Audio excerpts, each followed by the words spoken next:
wabarakatuh. Waalaikumsalam. Di awal pembelajaran ini kita harus agar kita pembelajaran kita lebih enak, nyaman, bahagia, lancar. Kita harus membuat suatu kesepakatan. Kesepakatan itu penting kita lakukan agar kita yang namanya kita membuat aturan kesepakatan, kita bisa melaksanakan aturan-aturan itu dengan kita sendiri. Datang dari kita sendiri karena kesepakatan itu yang membuat dari kita semua, bukan dunia. Dari kesepakatan kelas itu kemudian kita buat menjadi keyakinan.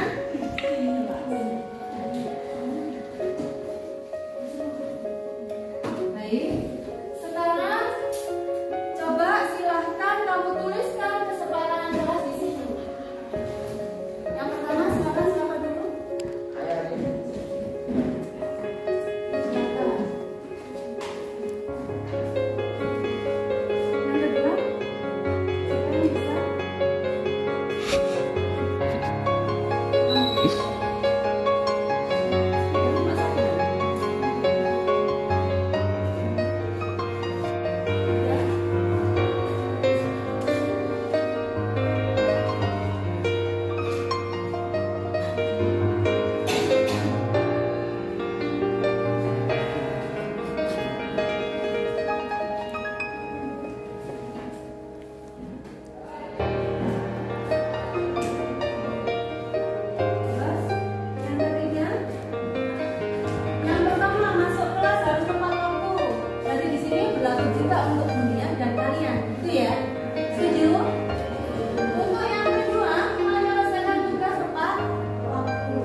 Tergantung tugasnya, Bu.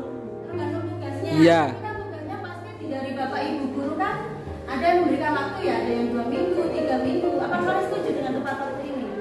Setuju.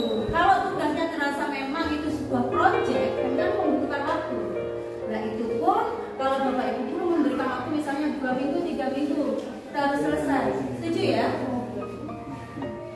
Di kesepakatan ketiga.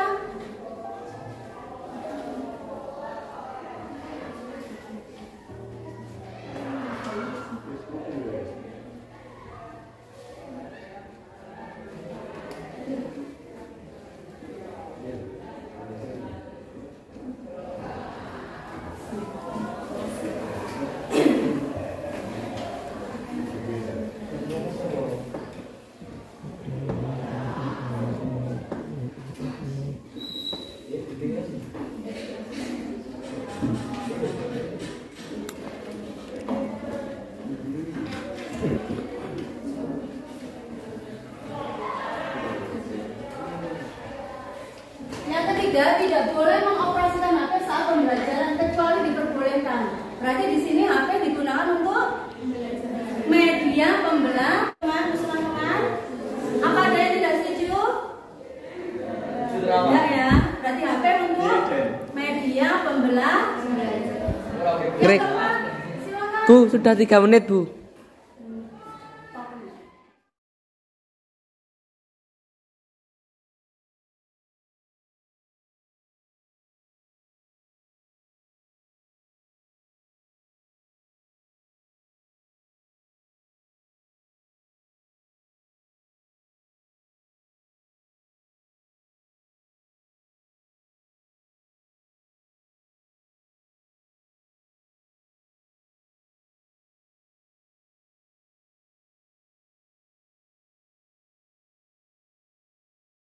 Assalamualaikum warahmatullahi wabarakatuh.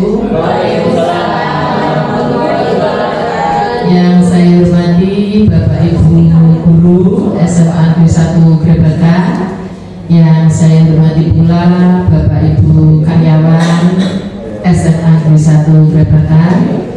Puji syukur mari senantiasa kita panjatkan kehadirat Tuhan Yang Maha Kuasa, karena pada siang hari ini kita bisa berkumpul dalam ruangan ini dalam keadaan sehat walafiat. Sholawat dan salam mari senantiasa kita curahkan kepada Nabi Agung Muhammad Rasulullah. Mudah-mudahan di hari akhir nanti kita mendapatkan syafaatnya. Amin. Bapak Ibu guru dan karyawan hadirin Bapak Ibu semua di ruangan ini dalam rangka saya selaku kepala sekolah memberikan kesempatan kepada rekan kita salah satu guru SMA Negeri 1 Grebekan yaitu Ibu Kurniawati SPG untuk mensosialisasikan materi-materi ilmu-ilmu yang telah diperoleh selama mengikuti pendidikan guru penggerak pada kesempatan ini terkait sosialisasi budaya positif. Saya selaku kepala sekolah berharap apa yang didapatkan Ibu Kurniawati bisa kita serap, bisa kita pahami. Semua itu dalam upaya memberikan dampak baik, dampak positif untuk warga sekolah kita, utamanya untuk anak-anak kita, generasi muda kita, penerus kita. Nanti suatu saat manakala Bapak Ibu guru yang lain berkesempatan memberikan ilmunya kepada teman-teman, juga akan saya beri kesempatan seluas-luasnya. Semua itu untuk meningkatkan mutu guru dan mutu tenaga pendidikan. Untuk Ibu Kurniawati nanti saat menyampaikan sosialisasi ini juga saya mohon teman-teman diberikan kesempatan untuk bertanya manakala ada hal-hal yang dirasa kurang jelas ya. Untuk Bapak Ibu yang lain, suatu saat nanti kita tetap berkolaborasi memberikan sukses untuk teman, memberikan sukses untuk kita semua. Kita tentu tidak bisa bekerja sendiri. Kerja kita adalah kerja tim dari guru, dari karyawan, semuanya dalam rangka meningkatkan mutu lulusan anak-anak kita, baik mutu kecerdasannya maupun mutu karakternya. Itu harapan saya selaku kepala SMA Negeri 1 Grebekan. Untuk itu sebelumnya waktu saya serahkan untuk Ibu Kurniawati SPG. Dari saya sebagai pengantar saya cukupi, saya akhiri. Assalamualaikum warahmatullahi wabarakatuh.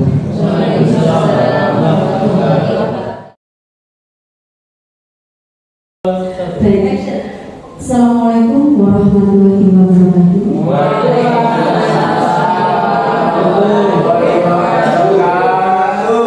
Mohon izin saya sambil berdiri. Yang saya hormati Ibu Kepala SMA Negeri 1 Grebekan, Ibu Sri Mulyani. Yang saya hormati juga Bapak Ibu guru hebat SMA Negeri 1 Grebekan. Yang saya hormati pula teman-teman tenaga kependidikan SMA Negeri 1 Grebekan. Terima kasih atas kesempatan yang telah diberikan kepada saya untuk saat ini, dan mohon maaf kepada teman-teman semuanya mengganggu waktunya untuk pertemuan kali ini. Karena apa yang akan saya sampaikan, saya sampai pada sesi berbagi saya selama mengikuti pendidikan guru penggerak angkatan 5 kali ini. Di sini nanti saya akan berbagi pengalaman Bapak Ibu guru hebat. Apa yang saya berikan di sini, saya juga adalah seorang pembelajar, bukan seorang pemakai yang handal. Saya ikut pendidikan ini pun dimulai dari nol, yang mana saya juga mempunyai kewajiban untuk berbagi kepada teman-teman semua. Yang mana moto di dalam pendidikan guru penggerak yaitu tergerak, bergerak, dan menggerakkan. Jadi di sini sesi saya adalah bergerak untuk menggerakkan teman-teman, sehingga ilmu yang saya dapat teman-teman juga akan mengetahui dan ikut bisa berkolaborasi dengan saya untuk mewujudkan budaya positif, lingkungan positif yang ada di SMA Negeri 1 Grebekan.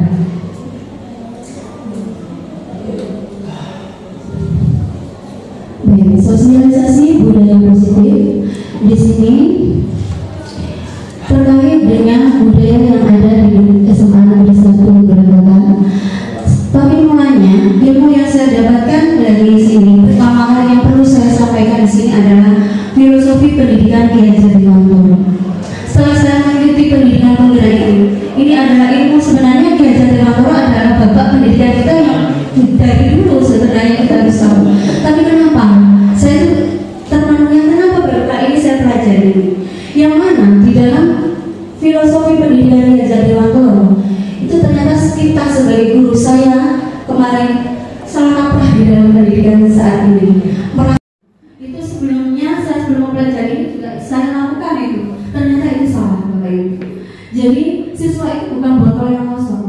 Siswa itu sudah mempunyai goresan, sudah mempunyai kodrat alam yang mana setiap anak, meskipun anak itu kayaknya kok kosong tidak ada, tapi sebenarnya ada. Cuma dia tidak ketahuan, hanya sama-sama garis yang kodrat alamnya yang belum kelihatan. Tugas kita sebagai guru ini adalah menuntun anak itu agar mencapai kodrat alamnya dan garis sama-sama yang ada pada anak itu bisa kita kembangkan. Kemudian pengajaran itu tidak lain adalah pendidikan dengan cara memberi ilmu berfaedah buat hidup anak-anak baik lahir maupun batin dan berpusat pada peserta didik. Pendidikan diartikan sebagai tuntunan dalam hidup tumbuhnya anak-anak. Dalam menuntun pendidikan diibaratkan sebagai seorang petani. Di dalam filosofi Ki Hajar Dewantoro kita itu petani Bapak Ibu. Sekolah itu lahannya dan siswa itu adalah benihnya. Benih padi tidak bisa kita buat benih itu menjadi kedelai, menjadi jagung. Ya padi ya padi, kedelai ya kedelai. Itu. Jadi yang ada pada alam anak itu kita tidak bisa memasarkan anak harus bisa untuk kerajinan, harus bisa kesenian, harus bisa matematika. Kita tidak bisa menyamaratakan semua anak. Itu di dalam filosofi tadi. Jadi kita itu adalah petani yang hanya bertugas untuk menuntun, bukan membentuk dan bukan menciptakan. Itu yang perlu kita garis bawahi. Jadi kita membentuk anak, menciptakan anak itu tidak diperbolehkan dalam filosofi Gandhi, tapi menuntun anak sesuai dengan kodrat alam dan kodrat zaman. Itu adalah filosofi Gandhi. Kodrat alam itu apa? Kodrat alam itu adalah kodrat yang sudah diberikan oleh Tuhan kepada setiap anak dan dipengaruhi dengan lingkungan yang ada. Kalau kita lingkungan digambarkan pegunungan, petani, kita tidak bisa membuat contoh di dalam pembelajaran itu seorang nelayan atau apa, karena itu kodrat alam kita di dalam digambarkan adalah petani. Jadi tergantung sudah kodrat yang sudah dipunyai anak dari yang sudah diciptakan oleh Tuhan dan dipengaruhi oleh lingkungan anak, itu kodrat alam. Dan minat, bakat, itu kodrat alam anak. Jadi itu yang perlu kita perhatikan dalam memberikan pembelajaran kepada anak. Dan kodrat zaman, apa zaman? Kodrat zaman itu ya zaman saat ini, yang mana zaman kita itu sudah abad 21 dengan teknologi yang sangat canggih dan sudah bukan zamannya. Nah di sini kita sebagai guru bukan zamannya lagi kita harus 2 jam mengajar ceramah begitu saja. Itu sudah bukan zamannya. Karena zaman kita sudah zaman teknologi yang canggih, yang mana anak dituntut yang sesuai dengan kodrat zaman. Zamannya anak sekarang sudah beda dengan zaman kita pada saat pembelajaran pada saat itu. Dulu kita diberikan ceramah, diberikan tugas, oke saja. Tapi anak sekarang kalau dipenuhi dengan tugas yang banyak, dengan hanya istilahnya mendengarkan ibu guru, bapak ibu guru berceramah selama 2 jam, itu sudah bukan zamannya. Karena sekarang kita adalah zamannya era abad 21. Jadi di sini didiklah anak kita sesuai dengan kodrat alam dan kodrat zaman. Dalam pembelajaran ini, murid membutuhkan guru yang berpihak. Jadi di sini dalam pembelajaran kami membutuhkan guru yang berpihak pada kami, mengerti apa yang kami butuhkan, membuat pembelajaran yang menyenangkan, dan memberi kesempatan bagi kami untuk bereksplorasi. Jadi kenapa timbulnya di kurikulum merdeka pembelajaran berdiferensiasi? Nah di sini dengan adanya pembelajaran berdiferensiasi itu adalah secara tidak langsung kita memperhatikan pendidikan sesuai kodrat alam dan kodrat zaman pada anak. Makanya kita tidak bisa menuntut anak membuat apa yang kita mau, tapi kita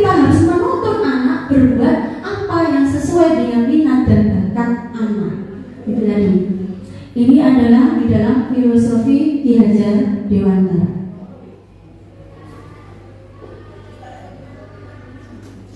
Sebelumnya yang saya pelajari di sini nilai-nilai peran guru penggerak dan nilai-nilai guru penggerak dan peran guru penggerak, yaitu berpihak pada murid, mandiri, kolaboratif, reflektif dan inovatif.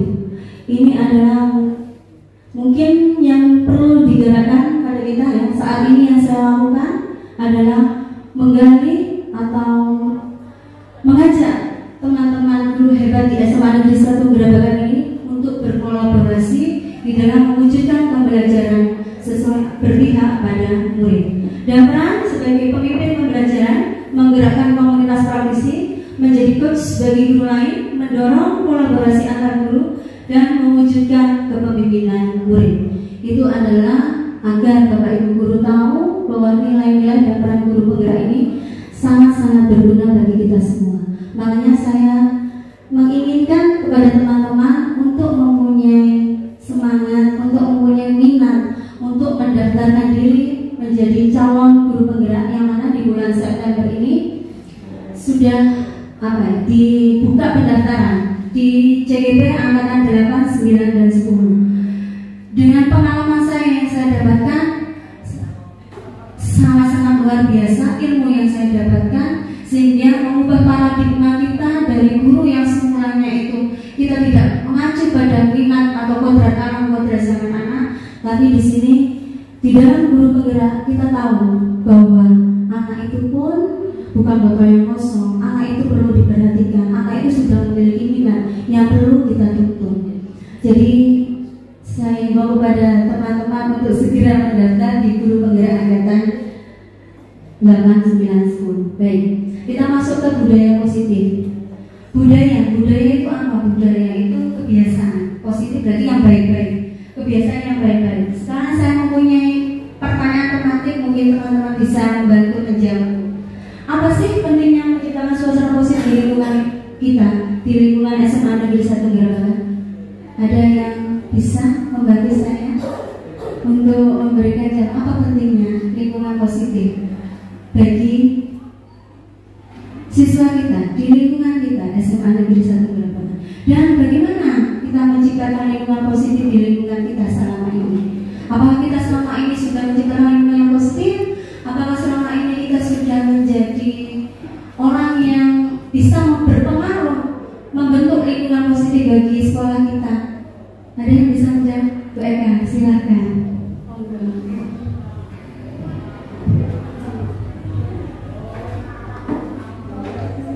Baik, assalamualaikum warahmatullahi wabarakatuh. Waalaikumsalam warahmatullahi wabarakatuh. Berdasarkan pengalaman saya rasa pentingnya menciptakan suasana positif di lingkungan sekolah itu adalah sangat diperlukan. Kenapa? Karena jika pembelajar itu tercipta suasana yang positif, maka akan terjadi rasa nyaman. Di kepala aja biar kelihatan. Iya.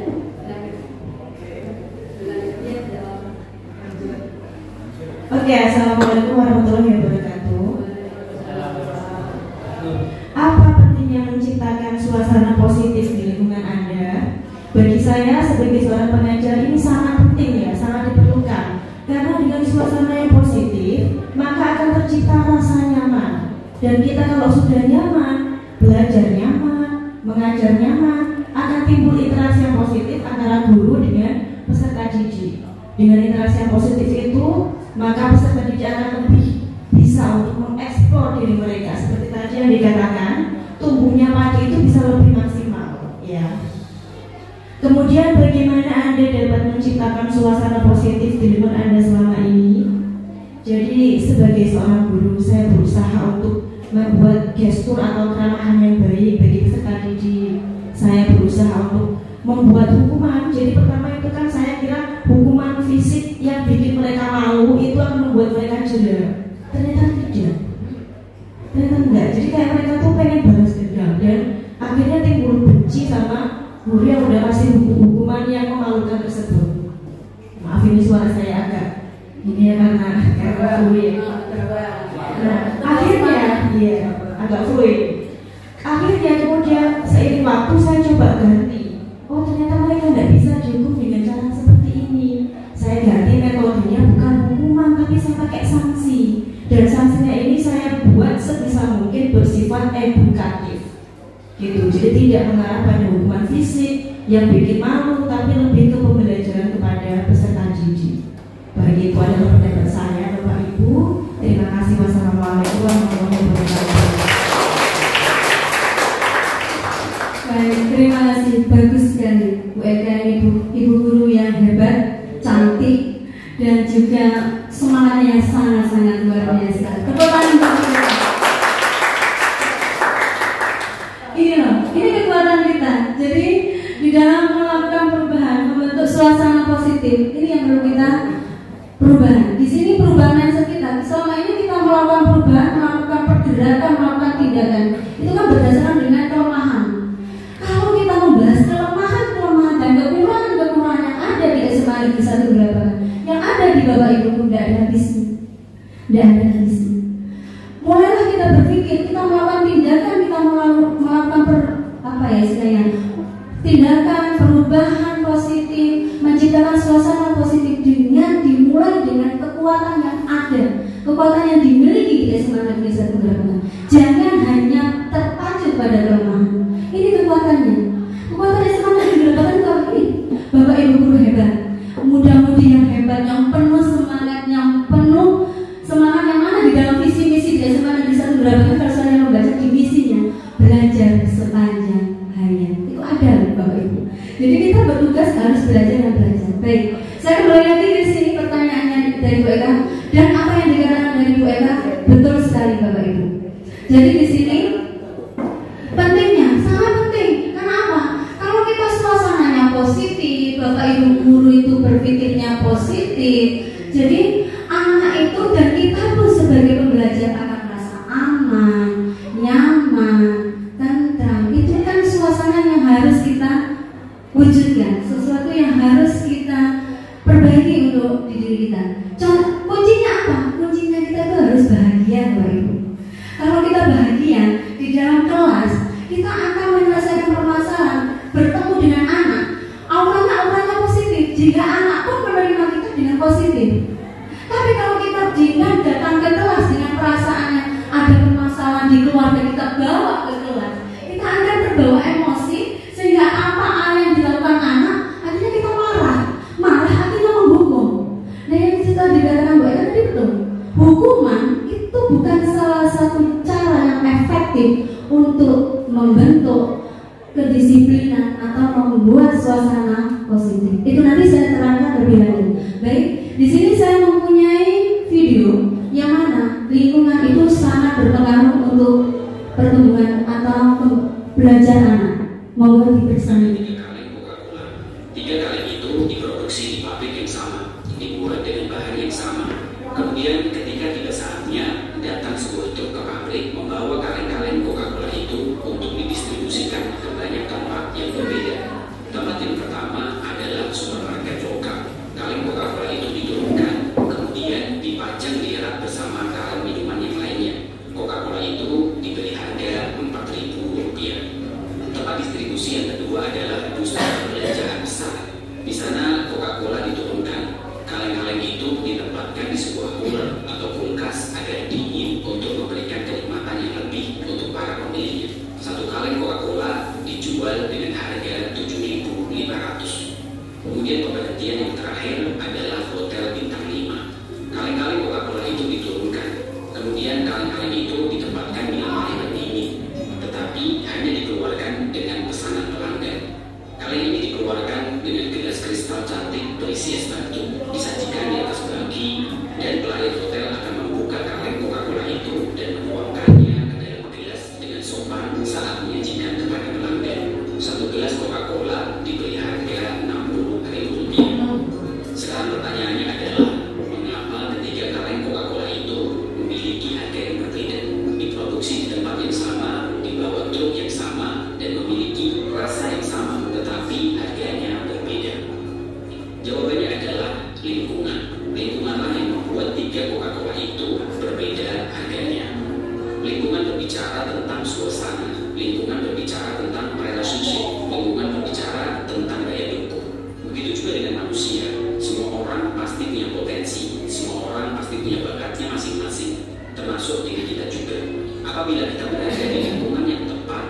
semua daya dukung yang ada, kita bisa mengeluarkan potensi yang terbaik dari diri kita. Kita akan jadi orang yang cemerlang, kita akan terlihat cemerlang dengan segala potensi yang kita punya. Tetapi jika kita berada di lingkungan yang salah, lingkungan yang tidak mendukung, maka potensi kita tidak akan keluar secara maksimal. Potensi kita akan kerdil. Ibarat pohon yang dibonsai, seharusnya dia bisa tumbuh besar, seharusnya dia bisa sangat lebat, seharusnya dia bisa berbuah sangat banyak. Tetapi karena tidak ada daya dukung atau justru dikekang, pohon itu menjadi kerdil. Orang yang sama, bakat yang sama, kemampuan yang sama, hasilnya akan sangat berbeda jika berada di tempat yang berbeda. Tetapi sebelum kita memilih lingkungan, kenali terlebih dahulu nilai daripada diri kita yang kiranya bisa menjadi identitas kita. Kita pasti punya bakat, mungkin di komputer, otomotif, analisa, menulis, menghitung, menggambar, dan lain sebagainya. Kenali potensi kita, dan kemudian carilah lingkungan yang bisa mendukung potensi kita itu. Lingkungan bisa jadi bentuknya sekolah, jurusan kuliah, bidang pekerjaan, dan lain sebagainya. Sekarang coba kita perhatikan di sekitar kita. Mungkin di sekitar kita ada banyak sekali orang yang berbakat pada hal yang tertentu. Misalnya bakat menggambar, bakat seni, bakat bernyanyi, dan lain sebagainya. Tetapi mereka belum menemukan tempat yang mendukung. Akhirnya mereka terpaksa bekerja di bidang yang sebenarnya bukan jiwa mereka. Hasilnya orang itu tidak begitu menikmati pekerjaan dia sekarang. Atau mungkin itu justru diri kita. Misalnya kita berbakat di bidang menulis, tetapi harus bekerja sebagai pegawai bank misalnya. Atau kita berbakat di bidang otomotif, kita tahu betul tentang mesin, tetapi kita harus bekerja sebagai tukang masak di sebuah restoran misalnya. Memang itu adalah pilihan masing-masing individu. Memang kadang karena terdesak kebutuhan, kita harus mengambil segala peluang yang ada, meski harus mengorbankan idealisme, bakat atau skill yang kita miliki. Tapi paling tidak kita sadar, jadikan itu sebagai sebuah batu loncatan saja. Tetap lebih baik jika kita memiliki impian untuk bekerja di bidang yang kita sukai, di bidang yang kita punya potensi di situ. Dan tentunya jika kita bekerja di situ, kita akan bahagia jika melakukan pekerjaan kita itu. Selamat mencari bakat dan potensi kita, dan selamat mencari lingkungan terbaik di dunia kita, dan jadilah diri kita yang terbaik. Tetap sehat, tetap semangat. Jika kamu suka dengan channel ini, like dan subscribe untuk mendapatkan informasi yang benar.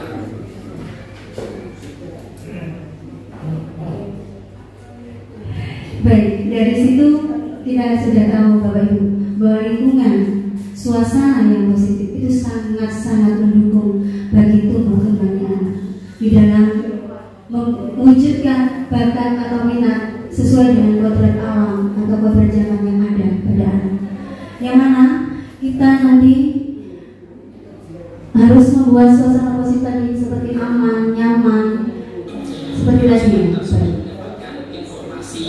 Baik, kita langsung saja ke budaya positif. Jadi budaya positif itu apa sih? Perwujudan dari nilai-nilai atau keyakinan universal yang diterapkan di sekolah. Setiap sekolah hendaknya mampu menciptakan budaya positif di lingkungannya. Budaya yang berakar kuat sehingga menjadi kebiasaan yang dilaksanakan secara kontinu dan sadar. Yang mana apa yang dilakukan kita sebagai guru dan apa yang dilakukan siswa itu berasal dari dirinya sendiri atau sesuai dengan faktor intrinsik yang ada di dirinya, bukan eksternal, bukan kekangan dan sebagainya. Seperti yang di video tadi, kalau kita mengekang anak, dia akan terdiam, dia tidak akan bisa tumbuh kembang. Tapi kalau kita biarkan sesuai dengan bakat dan minatnya, tapi tetap dengan koridornya, sesuai dengan kesepakatan kita dengan anak, sesuai dengan keyakinan yang sudah kita tumbuhkan pada anak, pasti dia akan tumbuh yang lebih baik lagi. Itu. Di sini maksudnya dari kebiasaan-kebiasaan positif ini, dari budaya positif pasti yang akan kita terapkan itu intinya di dalam disiplin positif. Nah, tujuannya apa untuk budaya positif ini? Menumbuhkan suasana aman tadi. Untuk membentuk lingkungan yang positif itu kan membutuhkan suasana yang aman, nyaman, dan bermakna. Nah, di sini tujuannya. Dan menumbuhkan nilai-nilai profil belajar Pancasila. Yang tadi sebelum di slide tadi, nilai-nilai kebajikan universal itu bisa kita ambilkan dari nilai-nilai universal yang ada, atau kita ambil dari nilai-nilai profil pelajar Pancasila.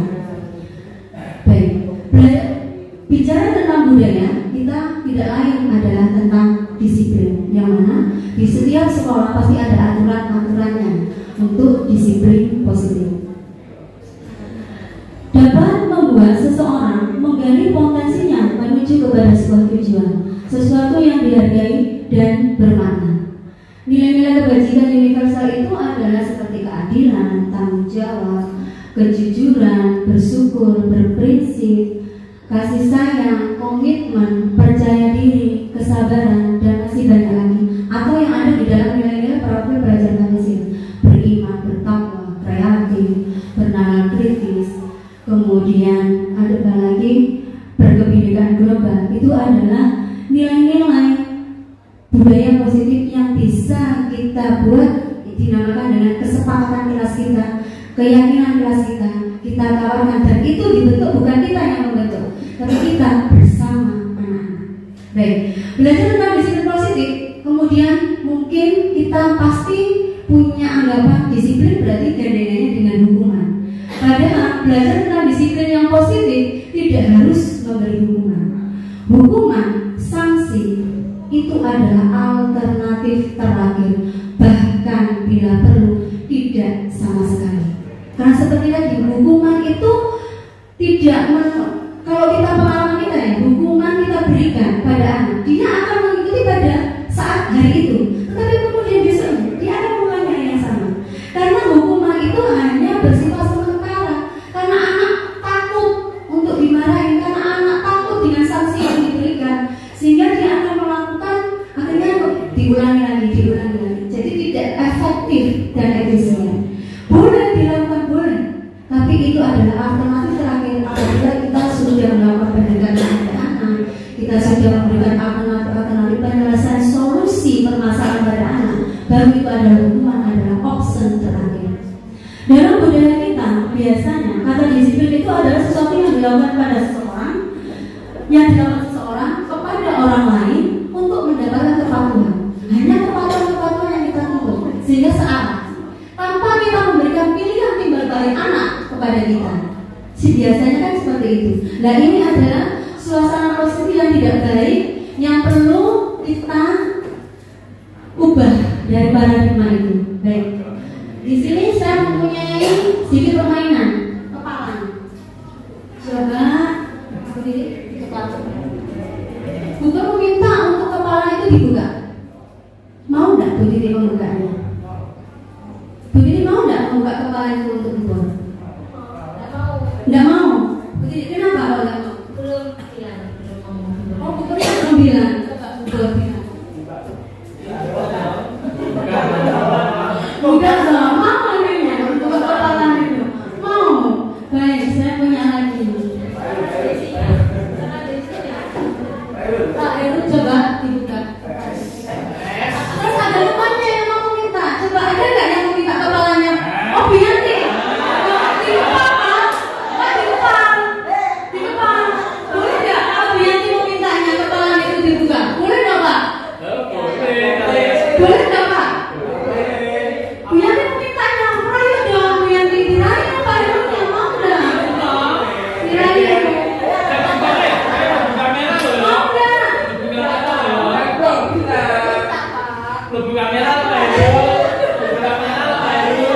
Diberikan apa enggak, Pak Heru? Oh, dikasihkan.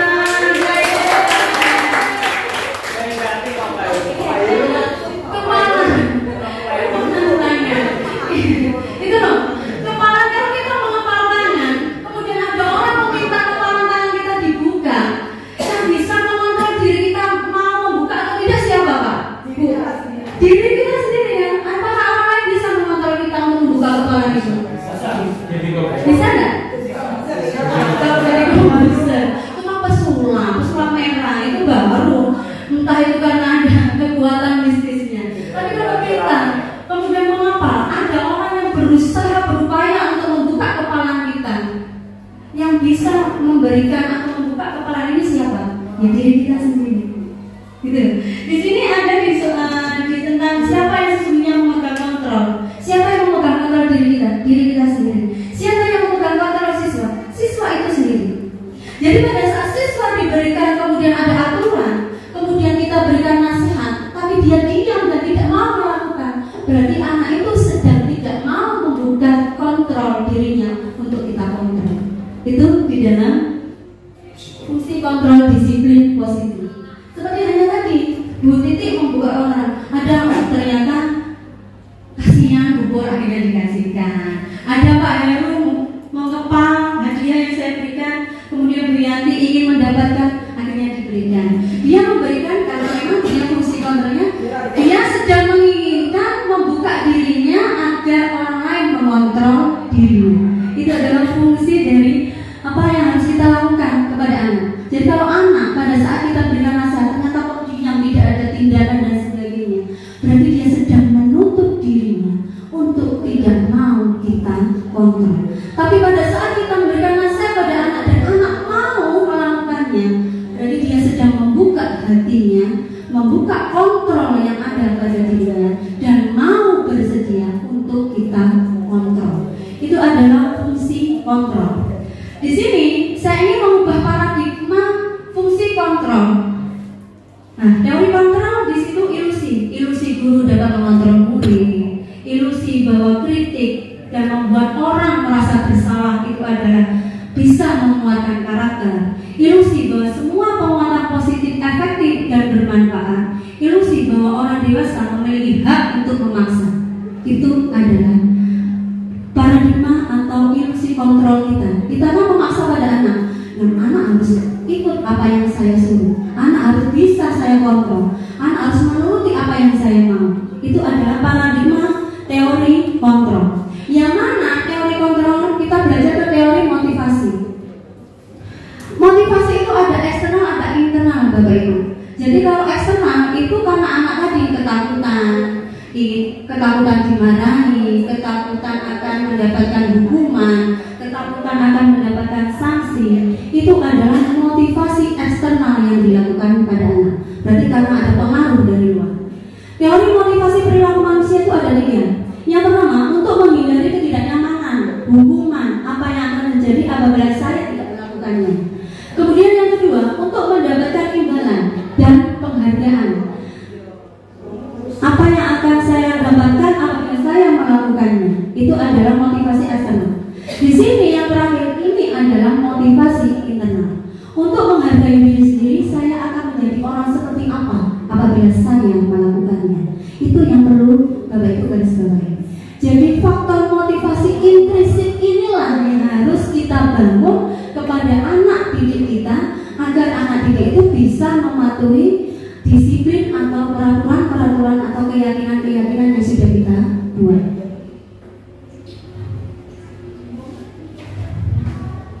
Baik, di sini kita harus perlu merubah paradigma stimulus respon menjadi teori kontrol. Stimulus respon berarti searah. Kita memberikan stimulus, anak respon. Hanya itu saja, tanpa kita mengetahui dan tanpa kita meminta anak untuk membuat pilihan. Itu stimulus respon. Kalau teori kontrol di sini bedanya ya.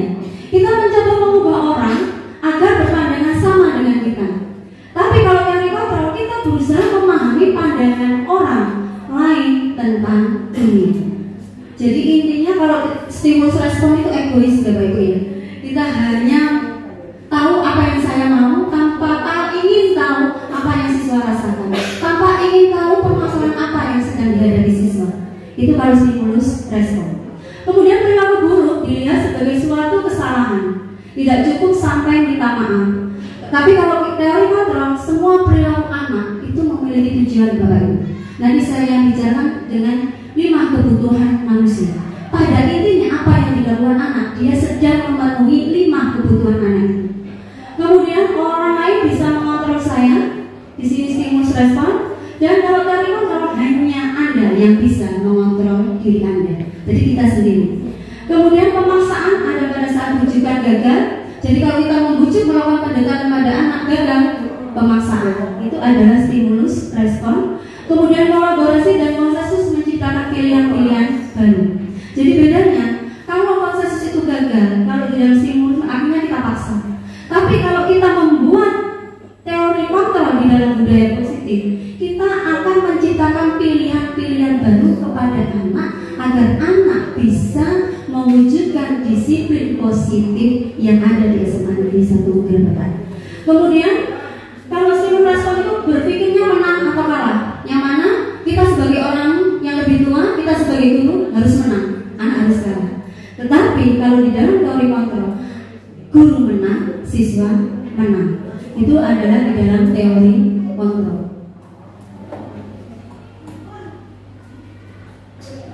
Kemudian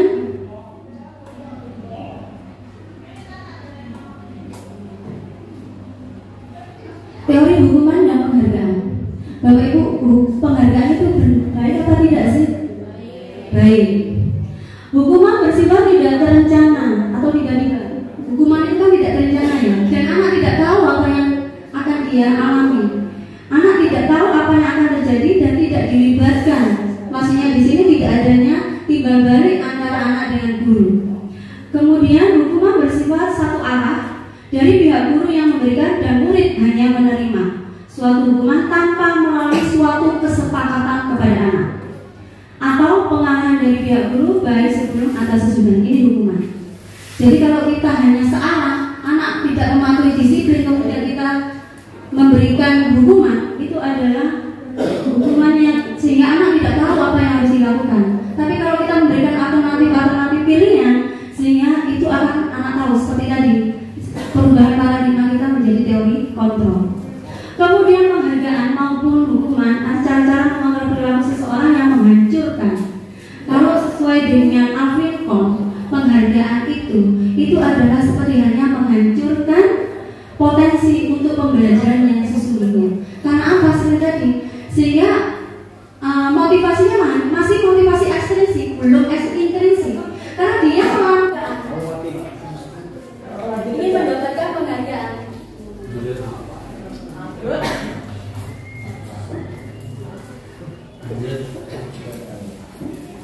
Jadi anak akan hanya mendapatkan melakukan sesuatu hanya karena ingin mendapatkan penghargaan.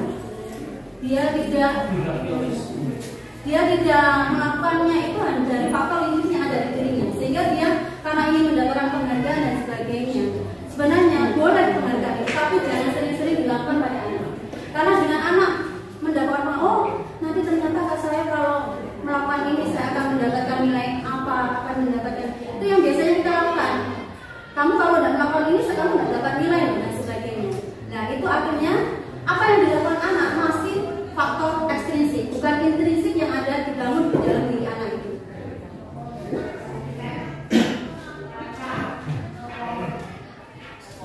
Kemudian teori motivasi tadi sudah ya, tapi di sini adalah teori motivasi yang di sini ini adalah yang ekstrinsik, menghindari hukuman untuk mendapatkan imbalan dan untuk menjadi orang yang diinginkan, yang Bapak Ibu guru inginkan. Itu adalah teori motivasi dari Diane Gossen.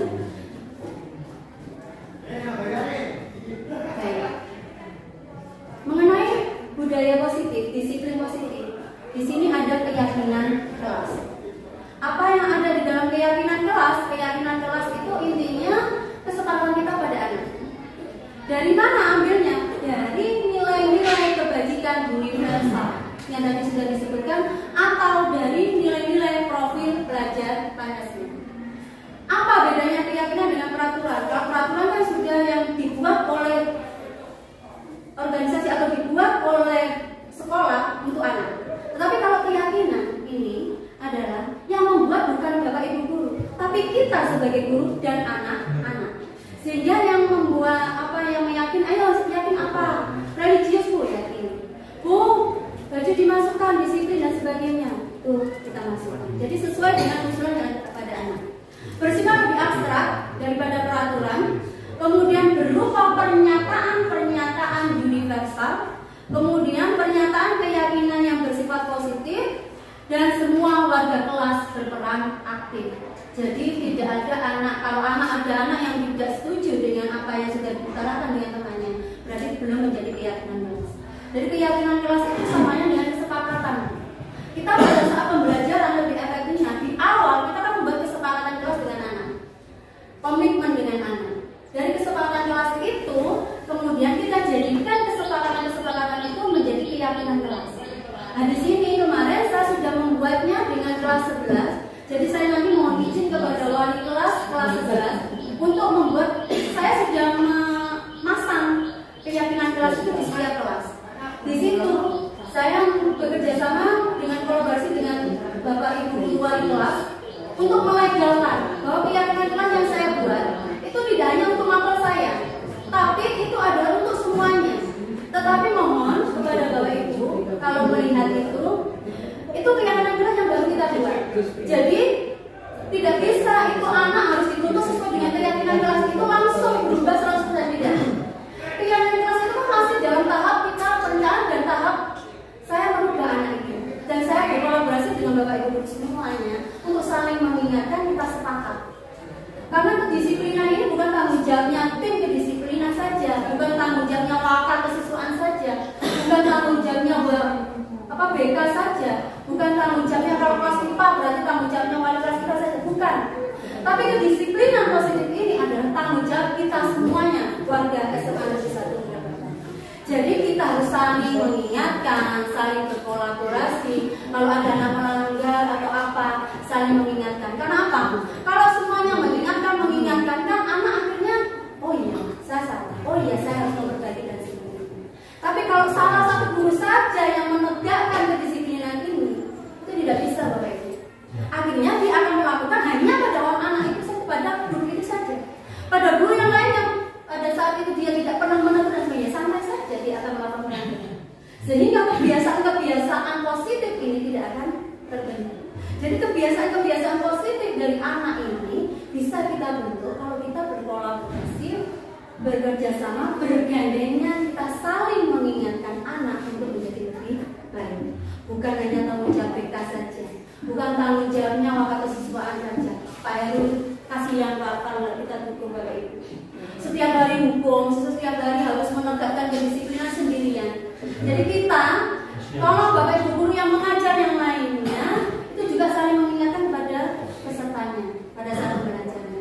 Kalau kita sepakat, anak bersepatu di kelas, ya sepakat kalau kalian kita sebagai pada saat masuk ke kelas saling mengingatkan, ayo nak dipakai sepatunya. Kalau hanya 1-2 guru saja yang mengingatkan, akhirnya dia lalai, dia akan patuh pada 3. Akhirnya kebiasaan ini tidak akan terbentuk. Dan lingkungan yang positif, budaya positif ini pun tidak akan terbentuk. Jadi butuhnya kita bergandingan, berkolaborasi, saling bersinergi untuk membentuk anak ini. Itu keyakinan kelas. Jadi sudah saya terapkan di kelas 11. Jadi saya mohon bantuannya kepada Bapak untuk melegalkan itu menjadi keyakinan kelas berlaku untuk semuanya, bukan hanya kepada mapel saya saja. Kemudian di sini sebenarnya saya menayangkan, karena ini listrik mati ya, mohon maaf. Saya menayangkan aksi-aksi nyata saya pada saat saya membuat kesepakatan kelas. Jadi sebelum saya keyakinan, pada saat awal pembelajaran saya membuat kesepakatan dengan anak-anak. Dan ini yang membuat bukan saya, tetapi Bapak Ibu guru semuanya. Kemudian 5 kebutuhan dasar manusia. Tadi sudah keyakinan kelasnya, yang sudah saya terapkan. Saya memohon bantuannya kepada Bapak Ibu guru untuk kita saling berkolaborasi, bersinergi untuk saling mengingatkan agar anak melakukan sesuai dengan keyakinan yang sudah dibentuk bersama. 5 kebutuhan dasar manusia. Yang pertama, bertahan hidup. Yang kedua, cinta dan kasih sayang. Yang ketiga, kesenangan. Yang keempat, kebebasan. Dan yang kelima, kekuasaan.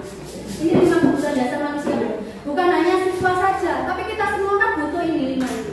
Bertahan hidup, kita butuh makan, minum, cinta dan kasih sayang. Apa ada kita dari sekian Bapak Ibu yang tidak butuh cinta kasih sayang? Ada nggak? Hampa rasa kalau kita tanpa cinta, ya kan? Hampa rasa. Pak, siapa ini? Pak Wildan, butuh cinta nggak, Pak? Butuh cinta nggak, Pak? Itu harus kita butuh, itu adalah kebutuhan dasar kita. Hidup tanpa cinta, hampa rasa. Kayak gitu ya? Cinta dan kasih sayang itu adalah saling mencintai. Yang kedua, iya, saling mencintai, kasih sayang sebagai teman, ya kan? Sebagai kekasih, sebagai suami, istri, sebagai orang tua. Kemudian kesenangan.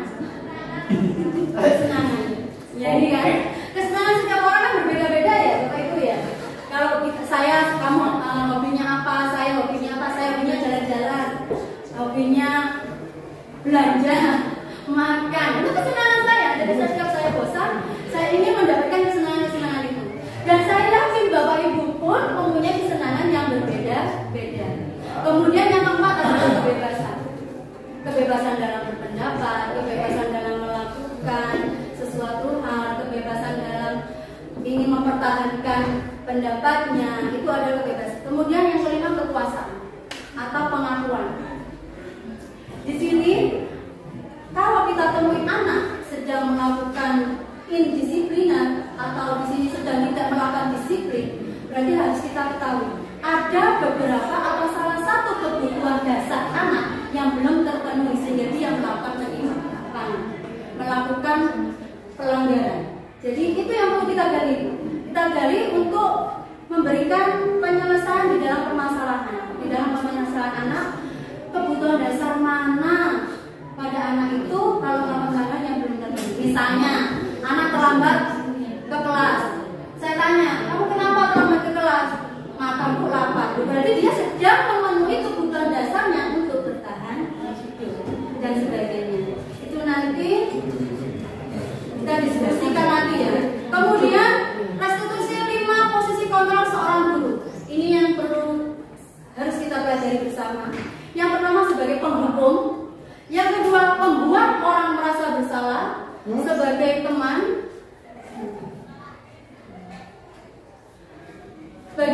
keempat sebagai pemantau, dan yang kelima sebagai manajer. Ini adalah 5 posisi kontrol. Tadi di perubahan paradigma dari stimulus respon kita ke posisi kontrol. Di dalam posisi kontrol restitusi itu ada 5. Penghukum, pembuat orang. Kalau saya amati refleksi, saya sering melakukan teori ini penghukum dan membuat orang merasa bersalah. Itu adalah teori yang mungkin perilaku saya yang lama itu yang merasa bersalah karena apa? Ternyata penghukum dan pembuat orang merasa bersalah itu adalah dari faktor eksternal yang hanya bersifat sementara. Karena orang akan melakukan itu sampai dalam jangka panjang kalau dia mempunyai motivasi dalam perubahan perilaku dari motivasi intrinsik.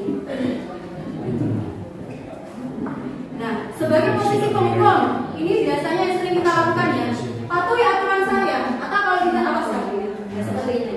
Awas, kamu selalu saja salah, kamu selalu saja melakukan tindakan yang sama dan sebagainya. Ayo coba lari, lapangan 5 kali, push up dan sebagainya. Itu adalah penghukum. Itu teori kontrol penghukum yang mana akan diperbaiki oleh anak, tapi hanya bersifat sementara, tidak dalam jangka waktu yang panjang, hanya pendek. Dia akan melakukan mungkin 1 minggu. Minggu berikutnya dia akan mengulangi lagi. Karena tadi masih bersifat motivasi eksternal, bukan intrinsik. Kemudian pembuat orang merasa bersalah. Biasanya gini, gimana coba? Bapak ini kurang apa? Kok selalu kamu saja yang salah?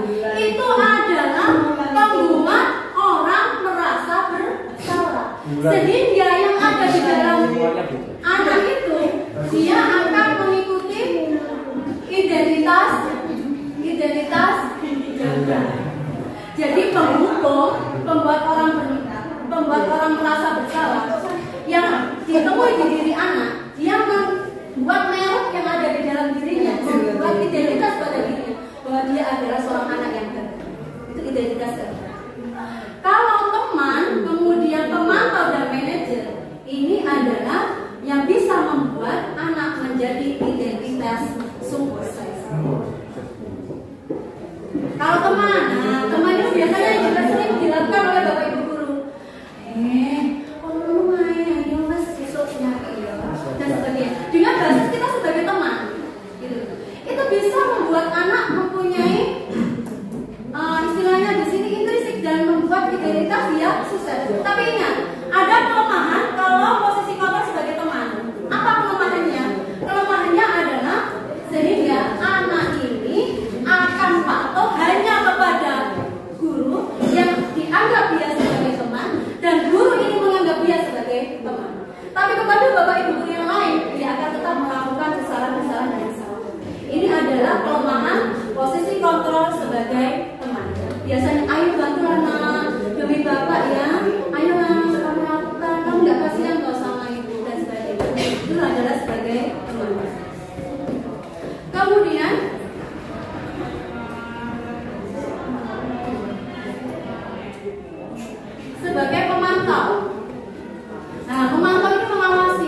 pertanyaan yang biasa kita buat, ayo kamu ingat apa peraturannya? Kamu tahu kalau kamu melakukan ini apa konsekuensinya? Kamu tahu kalau melakukan ini sanksi apa yang kamu dapatkan? Kamu tahu kan apa yang kamu lakukan akan mendapatkan poin berapa? Itu pemantau. Setelah dia menjawab semuanya, kemudian kita tanya solusi, kemudian dia setelah itu kita pantau. Nah, itu adalah posisi kontrol sebagai pemantau. Yang terakhir itu sebagai manajer atau pemimpin. Manajer itu adalah mentor, di mana guru berbuat sesuatu bersama dengan murid. Yang mana di sini dari kita sesuai dengan keyakinan yang sudah kita buat tadi, kemudian kita memberikan sesuatu pertanyaan-pertanyaan kepada siswa. Kita tanyakan kalau anak melanggar keyakinan atau peraturan. Ditanyakan seperti ini. Jika kamu meyakini peraturan yang sudah dibuat bersama, apakah kamu bersedia untuk memperbaiki? Bersedia Bu dan sebagainya. Oke, silakan cari solusinya. Cari solusinya, kamu bisa melakukan tindakan yang lebih baik lagi dari ini. Itu adalah sebagai manajer. Posisi kontrol sebagai manajer itu adalah posisi kontrol yang paling ideal di antara 5 posisi kontrol ini. Yang mana di dalam posisi kontrol ini bisa menerapkan segitiga restitusi. Sebenarnya saya menyediakan video bedanya orang melakukan posisi kontrol penghukum, kemudian sebagai pembuat merasa bersalah, teman, pemantau, manajer, itu bisa dibedakan.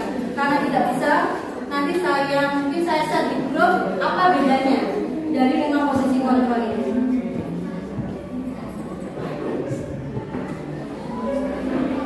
Baik. Nah, di dalam melakukan posisi kontrol itu adalah dengan melakukan segitiga restitusi. Segitiga restitusi ini mungkin kita semua bisa pernah melakukannya ini, cuma kita baru tahu istilahnya. Saya juga gitu.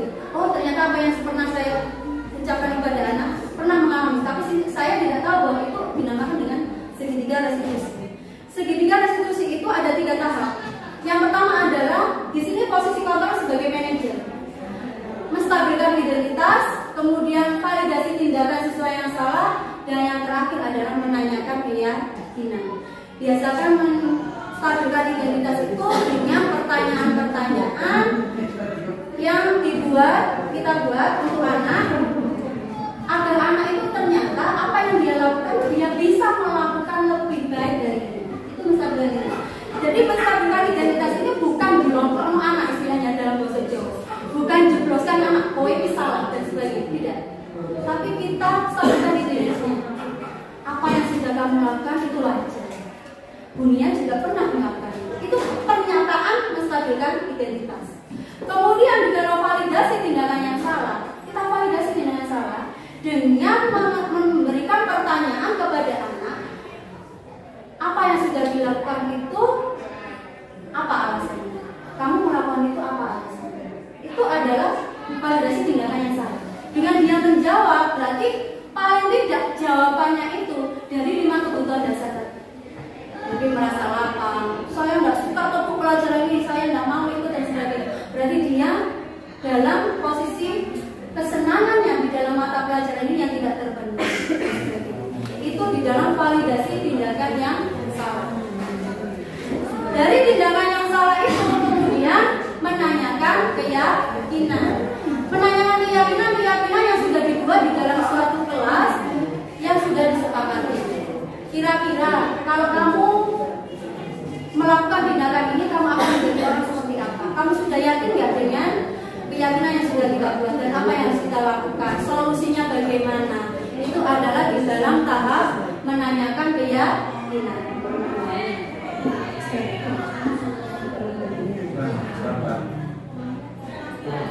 Itu adalah di dalam segitiga restitusi. Jadi dalam menstabilkan identitas itu kita semua akan melakukan hal terbaik yang bisa dilakukan. Validasi di sini semua perilaku anak, semua perilaku yang kita lakukan itu pasti mempunyai alasan. Kalau menanyakan keyakinan itu adalah kita semua memiliki motivasi internal. Jadi motivasi internalnya itu adalah dari keyakinan jelas yang sudah kita buat. Itu di dalam segitiga restitusi. Itu yang bisa kita lakukan Bapak Ibu. Di sini ada penerapan segitiga restitusi yang sudah saya lakukan, tapi saya tidak bisa menampilkannya. Tapi saya pernah ikut share di grup tentang aksi nyata saya dalam penerapan segitiga restitusi. Di dalam segitiga restitusi ini, Bapak Ibu, tidak harus dalam ketiga tahap itu kita terapkan, tergantung permasalahan yang dihadapi. Jadi boleh langsung kepada validasi tindakan yang salah, boleh langsung menanyakan keyakinan dan sebagainya. Tidak harus dari ketiga tahapan itu kita lakukan. Saya tidak bisa menampilkan video ini, jadi langsung baik. Kesimpulannya di sini, jadi lingkungan yang positif itu kita terapkan dengan cara apa? Merubah paradigma tadi, merubah paradigma dari stimulus respons searah di dalam melakukan tindakan, tetapi kita lakukan dengan quality control. Caranya kita melakukan quality control itu adalah kita membuat kesepakatan anak. Adanya keterlibatan anak di dalam membuat suatu keyakinan atau peraturan-peraturan yang kita buat di dalam kelas maupun di dalam sekolah. Selama ini kan peraturan kita buat hanya Bapak Ibu guru yang membuat, tapi siswa tidak diberikan keterlibatan secara aktif ikut di dalam membuat suatu peraturan. Itu adalah perubahan paradigma yang perlu kita lakukan sehingga kita bisa membuat lingkungan positif ini sehingga anak merasa aman, nyaman. Karena kalau sesuatu yang diyakini, sesuatu yang sudah kita sepakati bersama, kita akan melakukannya itu dengan perasaan yang aman, nyaman, dan senang, dan adanya pembelajaran yang lebih baik. Kemudian kesimpulan yang kedua, dari tadi yang sudah pernah saya sampaikan, ubahlah mindset, melakukan gerakan atau perubahan hanya berdasarkan pada kelemahan yang ada, yang kita miliki. Tapi ubahlah kita melakukan pergerakan, kita melakukan perubahan dengan kekuatan-kekuatan yang kita miliki. Itu yang biasa kita lakukan. Oh, kelemahannya ini, berarti apa yang kita lakukan? Kita sibuk dengan membahas kelemahan, kita sibuk dengan membahas kekurangan-kekurangan yang ada di SMA Negeri 13, tanpa kita pernah membahas kekuatan yang ada di kita. Siswa dalam satu kelasnya kita sibuk bahas adalah anak yang nakal saja, tanpa kita membahas anak yang bisa berpotensi di dalam kelas. Itu yang perlu kita mindset yang kita ubah. Jangan hanya anak yang bermasalah yang kita bahas, tapi kekuatan anak yang mempunyai potensi-potensi ini yang perlu juga kita bahas. Jadi itu, kita harus mengubah mindset kita dari kelemahan, bahwa perubahan itu pun kita buat dari kekuatan-kekuatan yang kita miliki yang sudah ada di SMA Negeri 1 Jakarta. Dengan kita melakukan pergerakan dan perubahan dengan kekuatan, sehingga kekuatan itu kita munculkan, sehingga kelemahan-kelemahan yang ada di SMA Negeri 1 Jakarta akan tertutup dengan kekuatan-kekuatan yang ada di SMA Negeri 1 Jakarta. Ini kekuatan kita, siswa. Ini kekuatan kita Bapak Ibu guru juga, yang masih muda, yang masih mempunyai semangat yang tinggi, yang masih mempunyai kesempatan untuk belajar sepanjang hayat, yang masih mempunyai kekuatan untuk melakukan pembelajaran yang berpihak pada anak sesuai dengan kodrat alam dan kodrat zaman. Itu adalah mindset kita yang harus kita ubah. Kemudian yang ketiga, menjalankan kebiasaan baru. Itu memang sulit awalnya Bapak Ibu, karena sesuatu yang baru, sesuatu yang belum terbiasa kita lakukan, itu memang terasa sulit di awalnya. Tapi percayalah, hal sekecil apapun perubahan yang akan kita buat, sedikit demi sedikit akan berdampak yang sangat-sangat luar biasa. Sehingga di sini yang keempat, perlunya adanya kita sebagai guru menjadi teladan bagi anak didik kita, menjadi teladan bagi siswa kita, sehingga pembiasaan-pembiasaan yang baik. Kalau kita menginginkan anak untuk berpakaian rapi, kita sebagai guru ya juga harus melihat penampilan kita. Kita menuntut anak untuk tidak merokok di kelas atau di sekolah, berarti kita ya juga harus menjadi teladan untuk tidak merokok secara terang-terangan kepada anak. Kemudian kolaborasi, kita harus pentingnya melakukan kolaborasi, saling bersinergi tadi untuk menciptakan lingkungan-lingkungan yang positif. Sehingga perlunya itu perubahan-perubahan paradigma itu yang kita lakukan, karena kunci di dalam perubahan ini adalah kolaborasi. Sehingga perlunya kita setelah mempelajari ini, apa yang sudah saya berikan pada saat ini berguna bagi Bapak Ibu guru dan juga bagi siswa-siswa SMA Negeri 1 Brabakan dan bagi lembaga kita tercinta agar menjadi semakin maju dan semakin sukses lagi. Terima kasih atas waktunya. Assalamualaikum warahmatullahi wabarakatuh.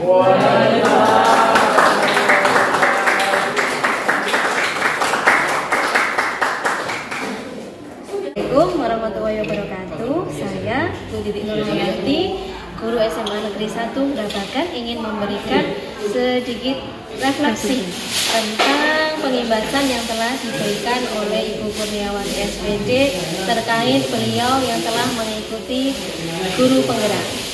Setelah kami, Bapak Ibu guru, mengikuti pengimbasan dari Ibu Kurniawati dari jam 9 tadi, kami menerima ilmu baru yang dapat memberikan vitamin untuk kami, suntikan informasi baru untuk kami yang dapat kami terapkan ke depan demi kemajuan SMA Negeri Brabakan dan perkembangan yang optimal untuk siswa-siswi SMA Negeri 1 Brabakan. Ilmu baru yang kami peroleh yaitu tentang hukuman yang tidak seharusnya kami berikan kepada siswa untuk tercapainya tujuan maksimal pendidikan di SMA Negeri 1 Brabakan. Hukuman tidak harus kami berikan, tetapi bisa kami ubah ke bentuk hal yang lain.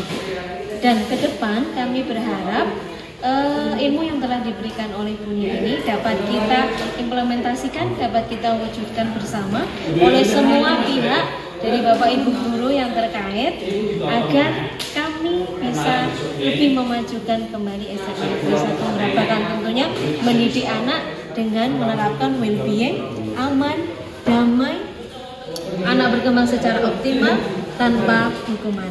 Terima kasih atas ilmu yang Bunia berikan, itu sangat bermanfaat bagi kami.